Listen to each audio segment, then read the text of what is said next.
அதாவது நான் கூட இன்றைய நிகழ்வை பார்த்து நான் கவலைப்பட்டேன். ஏனென்று சொன்னால் அடே எனக்கு இன்னொரு பிள்ளை இருந்தால் இந்த பள்ளிக்கூடத்தில் கொண்டே சேர்த்திருப்பேன்.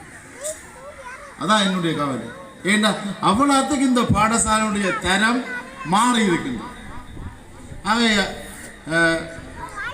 நான் கூட என்னுடைய பிள்ளைகளையும் இங்கே தான் சேர்த்தேன்.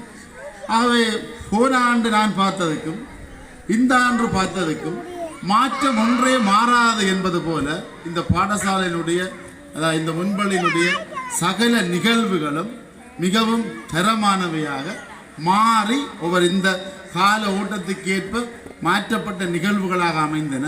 அந்த வகையில் இதை பயிற்றுவித்த முன்பள்ளி ஆசிரியர்களுக்கு என்னுடைய மனமார்ந்த நன்றிகளை கூறிக்கொண்டு இங்குள்ள பெற்றோர்களுக்கு ஒரு சில அறிவுரைகளை மட்டும்தான் கூற விளைகின்றேன். என்னென்று சொன்னால் எங்களுடைய பிள்ளைகளை நீங்கள் எவ்வாறு வளர்க்க வேண்டும். நாங்கள் எந்த பெற்றோராக இருந்தாலும் ஆரம்பத்தில் ஆண்டு 1 இருந்து 5 வரை செயற்படுகின்ற செயற்பாடு பின்னர் இல்லை. ஆண்டு 1 அவ்வளோ கஷ்டப்பட்டு அங்கே வகுப்பு இங்கே வகுப்பு எல்லாம் கொண்டு எறிவோம். பிறகு 5 வரை கொண்டு எறிவோம். பிறகு 6க்கு பிறகு படிப்படியாக நாங்கள் எங்களுடைய மாணவர்கள் அதாவது எங்களுடைய பிள்ளைகளுக்கும் எங்களுக்கும் இடையிலான தொடர்பு குறைகிறது. தொடர்பு குறைவதால் அவன் அதிகளவு நேரம் இந்த போன் பாவனையிலும் அதிகளவு நேரம் தன்னுடைய நெறிப்புணர்வான நடத்தைகளுக்கு போகக்கூடிய செயற்பாடுகளில் தான் ஈடுபடக்கூடியதை நாங்கள் காணக்கூடியதாக உள்ள. ஏனென்று சொன்னால் பெற்றாருடைய கண்காணிப்பு குறையும். ஒரு பாடசாலையிலே ஒரு பிள்ளை ஒரு நாளைக்கு ஒரு 6 மணி நேரம் தான் இருக்கு. ஆனால் வீட்டில் இருக்கின்ற நேரம் தான் கூட. ஆகவே வீடு தான் பிள்ளைகளை வழிப்படுத்துகின்ற மிகச்சிறந்த இடம். ஏண்டா பிள்ளைகள் ஆரம்பத்தில் இந்த முன்பள்ளி பிள்ளைகள் எல்லாம் எதை பார்த்து பழகுவார்கள் என்று சொன்னால் பெற்றோர்கள் தான் அவர்களுடைய முதலாவது ஆசிரியர். ஆகவே பெற்றோருடைய செயற்பாடு நடத்தைகள் பெற்றோர் சொல்றதைத்தான் அந்த பிள்ளை முதலாவதாக இது சரி என்று சொல்லி அந்த மனதில் படியும். அந்த செயற்பாடு தான் வருங்காலத்தில் அந்த பிள்ளையுடைய செயற்பாட்டை தீர்மானிக்கும். ஆகவே பெற்றோர்கள் நாங்கள் முதலில் பிள்ளைகளுக்கு முன்மாதிரியாக இருக்க வேண்டும். அதுதான் நாங்கள் இந்த பிள்ளைகளுக்கு செய்ய வேண்டிய கடமை. நாங்கள் எவ்வளவு தூரத்துக்கு இந்த பிள்ளைகளுக்கு முன்மாதிரியாக இருந்து வழிகாட்டுறோமோ அந்த அளவுக்கு அந்த பிள்ளைகளுடைய மனதில் எல்லாம் படியும். ஏனென்று சொன்னால் பிள்ளைகளுடைய சகல செயற்பாடுமே முதல் இந்த முன்பள்ளி பிள்ளைகள் யாவருமே அவர்கள் பார்த்து பழகுகின்ற விடயங்கள் செயற்பாட்டில் ஈடுபடுகின்ற விடயங்கள் தான் அவர்களுடைய மனதில் படியும். ஆக அந்த வகையில் இந்த முன்பள்ளி சிறார்கள் எங்களைப் போல தான் செய்வார்கள். அவர்களுடைய செயற்பாடெல்லாம் போல செய்தல். ஆக அந்த செயற்பாட்டில் இவர்கள் எவ்வாறு நல்ல விடயங்களை போல செய்ய வேண்டும் என்பதற்காக நாங்கள் எங்களுடைய செயற்பாட்டை வீடுகளில் மாற்றி நடந்து நாங்கள் பயன்படுத்துகின்ற சொற்பிரயோகங்கள் வீட்டில் நாங்கள் தேவையற்ற சொற்பிரயோகங்களை வீட்டில் பயன்படுத்தினால் அந்த பிள்ளையும் அந்த சொற்களை தான் பழகும். ஆகவே நாங்கள் எங்களை மாற்ற வேணும். என்று சொன்னால் நாங்கள் மாறுறதான் கடினம். நாங்கள் பிள்ளையை மாற்ற நினைப்போம், ஆனால் நாங்கள் மாறுவது என்பது மிக கடினமான வேலை. ஆகவே அந்த வகையில் நாங்கள் தான் இந்த பிள்ளைகளை மாற்ற வேண்டும். பிள்ளைகளை மாற்றுவதற்காக முதலில் நாங்கள் மாற வேண்டும். அந்த வகையில் உங்களுடைய செயற்பாட்டை தயவு செய்து இப்போ நீங்கள் இருக்கிற அதே உத்வேகத்துடன் தொடர்ந்து இவர்களை ஏஎல் வரையில் கண்காணிக்கவும். எப்போவுமே ஒரு பிள்ளைக்கு ஆரம்பமும் முடிவும் தான் மிகுந்த பலன் தரும். அதுதான் மனதில் பதிஞ்சு இருக்கும். எந்த பிள்ளைக்கும் தன்னுடைய முன்பள்ளி ஆசிரியரே தெரியும், ஆனால் இடையில் படித்து தந்த ஆசிரியர் தெரியாது. அதே போல் இறுதியில் ஏஎல் படித்த ஆசிரியர் தெரியும், அந்த இடையில் உள்ள ஆசிரியர் தெரியாது. ஆகவே எப்பவும் ஆரம்பமும் முடிவும் தான் காத்திரமான பலனை தரும். அதான் யதார்த்தம். ஒரு ஓட்டப்போட்டி நிகழ்வாக இருந்தாலும் ஆரம்பிக்கிறவனும் நன்றாக ஆரம்பிக்க வேண்டும், முடிக்கே நன்றாக முடிக்கும். இதே போல தான் எங்களுடைய கல்வி சிஸ்டம். நாங்கள் ஆரம்பம் நல்ல ஆரம்பமாக இருக்க வேண்டும்.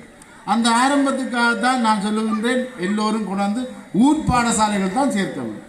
ஏனென்று சொன்னால் வெளிப்பாடசாலைகளில் சேர்க்கின்ற பெற்றோர்கள் யாவரும் ஆரம்பத்தில் எட்டத்துக்கு ஓடி ஓடி ஓடி முதலாவது பெட்ரோல் முடிஞ்சு அதில் செலவழித்து மோட்டர் சைக்கிள் பழுதாப்போ அது மாற்றி அது செலவழிஞ்சு நகையெல்லாம் அடைய வச்சு கடைசியில் போய்க்கு அவர்களுக்கு பிள்ளைகளை படிப்பிக்கக்கூடிய அளவுக்கு அந்த பொருளாதார கஷ்டம் இல்லாமல் அந்த பொருளாதார கஷ்டத்துக்கு வந்துவிடும். ஆகவே அதால தான் அவர்கள் அநேகமான பெற்றோர்கள் தங்களுடைய வயது வந்த பிள்ளைகளை கவனிக்கிறதுக்கு மிகச் சிரமப்படுறார்கள். ஆகவே ஆரம்பம் எந்த பிள்ளை ஊர் பாடசாலையில் தங்களுடைய ஊர் மண்ணில் தவழ்ந்து விழுந்து விளையாடி பழகிற பிள்ளையோ அந்த பிள்ளை தான் வருங்காலத்தில் ஒரு ஆளுமையான ஒரு பிள்ளையாக மிளிர்வதை அநேகமான ஆய்வுகள் எங்களுக்கு சுட்டிக்காட்டும். அநேகமான எல்லா ஆய்வுமே அதுதான் சொல்லுகின்றோம். மருத்துவ படத்தில் உள்ள ஆய்வாக இருந்தாலும் சரி, அண்மையில் வந்த ரிசல்ட்டாக இருந்தால் ஓஎல் பெறுவராக இருந்தாலும் சரி, ஏஎல் பெறுவராக இருந்தாலும் சரி, புலசிப்பில் எந்த விதமாக அதாவது 100 மார்க்ஸுக்கு உள்ளே எடுத்த எத்தனையோ பிள்ளைகள் 9 நயனாதீவு புங்குடுதீவில எல்லாம் 9 எடுத்த பிள்ளைகள் ஊர் பாடசாலைகளில் படிச்சு ஏஎல் ரிசல்ட்டில் வேலனை ஊர்காவத்துறை அந்த ஊரிலேயே படித்து அந்த பகுதியிலேயே படித்து புலசிப்பில் 100 மார்க்ஸுக்கு உள்ளெடுத்த பிள்ளைகள் அதாவது அகில இலங்கை ரீதியாக உயர் பரீட்சையிலே முதல் நிலை அடைந்திருக்கிறார். இப்படி வவுனியா மாவட்டத்தில் இருக்கு. இப்படியாக எங்களுடைய ஆய்வுகள் எதை சுட்டி காட்டுகின்றன என்று சொன்னால், எந்த பிள்ளை தன்னுடைய ஊர் மண்ணில தவழ்ந்து பல பிரச்சனைகளையும் சவால்களையும் முகம் கொண்டு வாழ்கிற பிள்ளைதான் எதிர்காலத்தில் போய் அதாவது பல்கலைக்கழகம் போக அவர்களுக்கு பல பிரச்சனை. அதாவது என்னுடைய ஒரு அதிபர்களால் இருந்த அந்த அதிபருடைய மகன் என்னுடைய தந்தைக்கு ஃபோன் பண்ணி கூப்பிடுறான், அப்பா பாத்ரூம் அடைச்சி போட்டது வான். ஏனென்றால் அவரால் அந்த பாத்ரூமை கிளீன் பண்ண தெரியும். கடைசியாக அவர்களால் அந்த பல்கலைக்கழக கல்வியை கூட நிறைவு செய்ய முடியாது. இத்தனைக்கும் யாழ் இந்து கல்லூரியில் படித்து 3 எடுத்த ஒரு மாணவன், 3 எடுத்த மாணவனால அதாவது தான் போயிருந்த ரூமினுடைய பாத்ரூம் அதாவது அடைப்பு ஏற்பட்டதை எடுக்க முடியாத அளவுக்கு எங்களுடைய வளர்ப்பு அமைந்திருக்கு. அந்த அதிபர் அந்த வகையில் அவர் தோற்று போய்விட்டார் தன்னுடைய பிள்ளைகளை வளர்க்கிறதுல.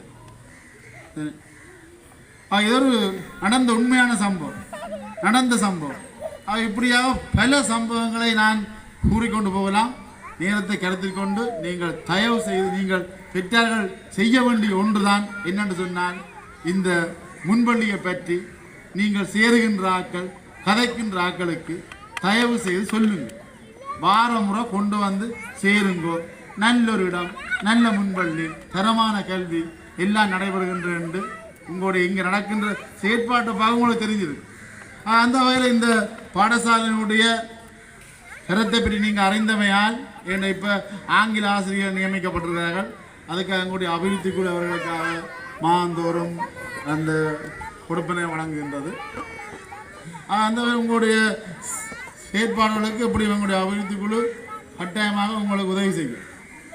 ஆக நீங்கள் மேலும் மேலும் உங்களுடைய செயற்பாட்டை கூட்டுகின்ற போது உங்களுக்கு பல வகைகளில் உதவிகள் செய்வதற்கு பலர் காத்திருக்கிறார்கள். ஆகவே முதல் தரமான செயற்பாடுகளை நீங்கள் இன்னும் இன்னும் வளர்த்துக் கொள்ளுங்கள். மற்றது இங்கே சேருகின்றாக்க இந்த எண்ணிக்கை கொடுக்கின்ற போதுதான் இன்னும் அந்த செயற்பாட்டை கூட்டக்கூடிய அளவுக்கு ஒரு உத்வேகம் ஏற்படும். ஆகவே அடுத்த ஆண்டு அதாவது இப்போ 4 பேர் உள்ளாக்களை கண்டாலே நீங்கள் இப்பவே சொல்ல தொடங்கினோனும் எங்கே சேர்க்க போகிறீங்க. ஆண்ட்ராக்களை கண்டாலே நீங்கள் உடனே ஒன்று சொல்லணும் இங்கே சேருங்கன்னு சொல்லி அவர்களுக்கு எங்களுடைய இந்த ஒரு கடையின் கருத்தை பற்றி அடுத்த ஆக்களுக்கு சொன்னால் தான் ஆக்கள் இந்த கடையில் சாமம் பண்ணுவாங்க. அதே போல தான் நீங்களும் இந்த சென்மைக்கேல் முன்பலினுடைய கருத்தை பற்றி ஏனையவர்களுக்கு எடுத்து கூறி இங்கே அடுத்த ஆண்டு நிறைய பேர் சேர்ந்து 30, 40, 50 இருக்கின்ற போது எங்களுடைய செயற்பாடு இன்னும் வலுப்பெறும். ஆகவே இதற்காக நிச்சயமாக பெற்றோர்கள் முன்னின்று உழைக்க வேண்டும், செயற்படுக என்று கூறிக்கொண்டு இங்கே இந்த முன்பள்ளியை நம்பி இந்த பிள்ளைகளை சேர்த்த பெற்றோர்களுக்கும் நன்றியை கூறிக்கொண்டு உங்களுடைய பிள்ளைகளை இதே போன்ற கண்காணிப்புடன் இனிவரும் காலங்களிலும் தொடர்ந்து ஏஎல் முடித்து அவர்கள் நல்லொரு தொழில் வாய்ப்பை பெறும் வரை இதே அன்பும் அரவணைப்புடனும்